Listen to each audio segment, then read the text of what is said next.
Okay, thank you so much. I'm David Cicero. I'm from the College of Business, and I just want to start by saying I have an incredible amount of respect for all of the impactful research that you guys are doing in your departments all around campus, and it's coming out of the great research universities all around the world, really, right? So I'm in the business school, and so then the research that we like to do is seeing how the wonderful important innovations that are being done elsewhere, how those can be brought to the market, how we most effectively and efficiently bring things to the world to make the world a better place.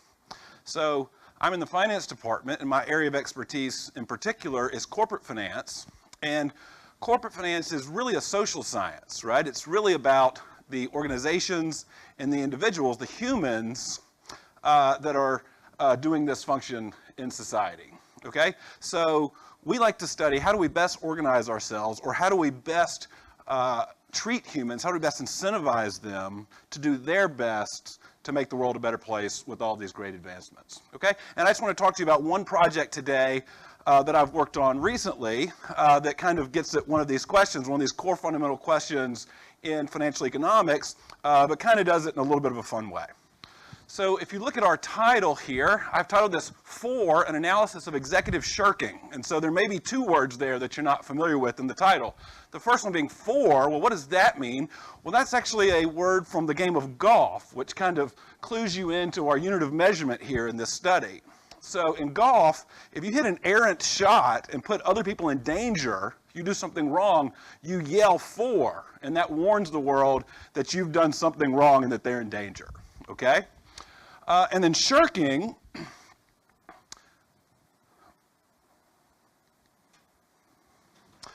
so shirking, just going to Merriam-Webster, we think of shirking as to do something stealthily or sneakily and to try to avoid your performance of an obligation, right? To shirk one's duty means try to get out of it, to goof off instead, right? And so in this question, we look at the issue of whether executives sometimes shirk their duties. Do they not always do what we would like for them to do in the best interest of shareholders and then society? Okay, so executives, we look at public companies, large public companies in the US. These are high-profile, powerful, type A personality people. Is there any reason we'd expect them not to do their job? Well, here's an anecdote. Financial crisis, you may remember stories about Bear Stearns. Bear Stearns was one of our investment banks that had been around over 100 years, created an incredible amount of value in the US and around the world. Well, when they got into a crisis in 2007, one of the big crises that set off the financial crisis, their CEO, James Kane, during that crisis period, turns out later they found out he was either on the golf course or playing bridge half of the working days during that month.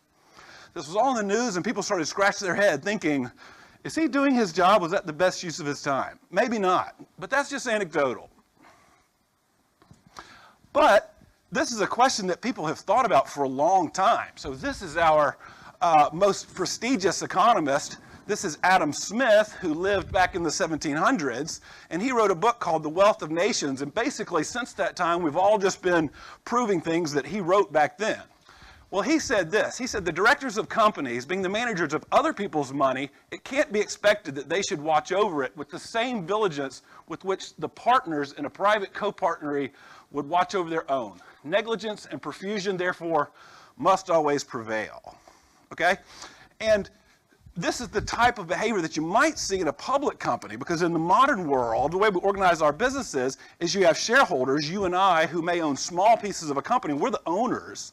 But then we have CEOs and CFOs and executives who we hire to manage those. Should we expect them to manage those companies and to show the same level of diligence that we would if we were fully in control? That's the question he posed it years and years ago. Additional anecdotal evidence, even from back then, that maybe this was a problem and maybe we're measuring the right thing when we look at golf.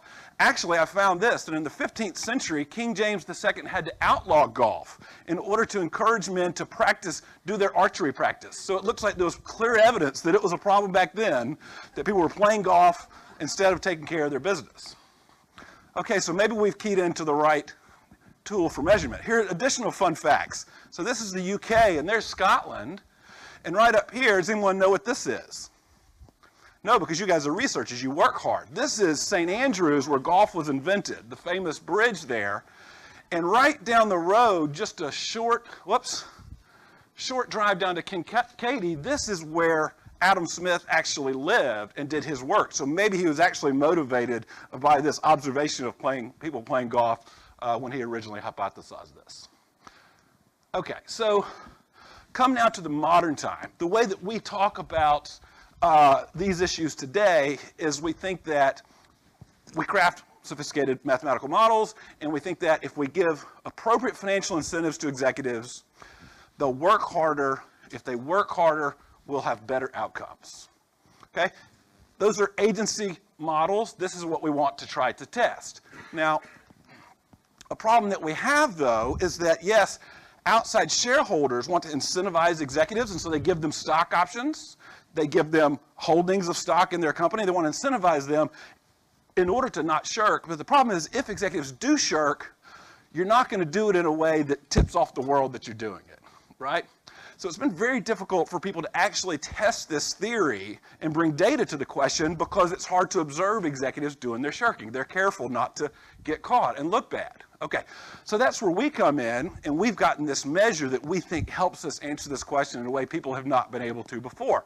And what we have is, for those executives who play golf, if they're serious, so they maintain a handicap, they record all of the rounds that they play. And our really clever PhD student was able to not hack into the system, that'd be a very bad word this week, but he was able to collect data that told us how many times they played golf from 2008 to 2012. And this is the distribution of how often CEOs play golf in a given year. And what you see is a lot of CEOs play a little golf, and there's an old adage in business that business gets done on the golf course. So it might make sense that you would expect them to create value by doing this, but you see this tail. You see this tail out here of some people that are playing a lot, and you have to scratch your head and wonder if that's best for shareholders. Okay, and so that's the group we focus in on. And we're concerned that maybe there's a subset out there in the world, even today with our sophisticated markets, that's not doing the right thing, not effectively running their companies. Okay, so I'm going to show you just a couple of numbers. We're analyzing data here. But basically, we find evidence supporting both of these hypotheses, that incentives matter for how much leisure you consume, therefore how much effort you're putting forth, and then the amount of effort you're putting forth matters for how well your firm does. So first test, whoops, skipped over it. We basically just sort this sample here into those that play a lot of golf and those that play a little golf. These are the ones playing a lot of golf, and these are measures of their incentives, their financial incentives, their wealth to performance sensitivity, and their ownership of their companies. And you see that those are significantly lower in the group where they play a lot of golf. And we do some more sophisticated analyses to back that up. And then we go to the question of firm performance. And so we run regressions, and we're trying to explain return on assets. That's your accounting performance of your company. Is it related, correlated with the amount of golf you play? We run regressions, and I'll just draw your attention to this one over here. Basically, if you identify that group, that top quartile, those high golfers, you find that it has a very significant negative relationship to firm performance. That translates into 20% lower performance for those CEOs in that top quartile, okay? So this is kind of fun research because we're looking at golf, but right here it just got serious, right? That means all this impactful research that should be changing the world, 20% lower impact potentially amongst those firms where we seem like we don't quite have it right. Even in this day and age, we haven't fully solved these problems in the marketplace, okay? Now we do a bunch of other analyses, and I'll draw your attention to the fact that it looks like there are responses, right? When we do see this kind of behavior, boards are more likely to fire those CEOs, but only in certain circumstances. If the CEO's been there a long time, if the board looks like it's a bunch of the CEO's friends, they're much more likely to play a lot of golf and persist in that position without getting fired even though they underperform. Okay, so this is a red flag. It looks like a place where we could get better in the way that we organize our economy. Okay, and so that's it, just to conclude. And we also look at CFOs, and we find that when CFOs, chief financial officers, play more golf, it looks like the numbers they report out to the world, to analysts and investors, they're poorer. They make more mistakes. They don't translate into the actual performance as well. So that hurts our ability to evaluate the companies. So it looks like it's a problem across the entire C-suite. And this is top executives, and this is data from within the last 10 years. So this suggests that, this is an ongoing problem. It's not something that disappeared back there with King James II. Okay, thank you. My time is just out.